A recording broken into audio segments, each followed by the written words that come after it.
आपल्याला कल्पना आहे की ज्या ठिकाणी वित्तीय संस्था असतात त्याच ठिकाणी प्रगती होते।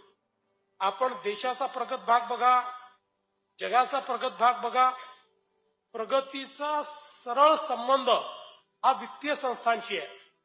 जेवढ्या मोठ्या आणि जेवढ्या महत्वाच्या वित्तीय संस्था तुमच्याकडे असतात तेवढी तुमची प्रगती होते। कारण शेवटी प्रगती करता वेळणं हे महत्वाचं असतं।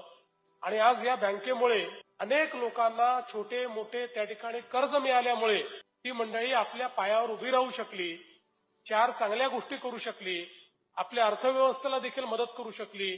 आपण विचार करा, जर बँक नसती तर यातल्या अनेक लोकांना सावकाराकडे जावं लागलं असतं आणि सावकाराच्या पाशामध्ये अडकून त्या ठिकाणी कदाचित अडचणीत ते लोक आले असते।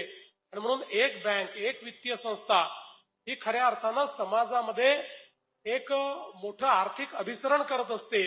आणि म्हणूनच मला असं वाटतं की या 25 वर्षाच्या वाटचालीमध्ये ज्या ज्या पदाधिकाऱ्यांनी, ज्या ज्या संचालकांनी, ज्या ज्या अधिकारी आणि कर्मचाऱ्यांनी या बँकेमध्ये उत्तम काम केलेलं आहे त्या सगळ्यांचं मी अतिशय मनापासून अभिनंदन करतो।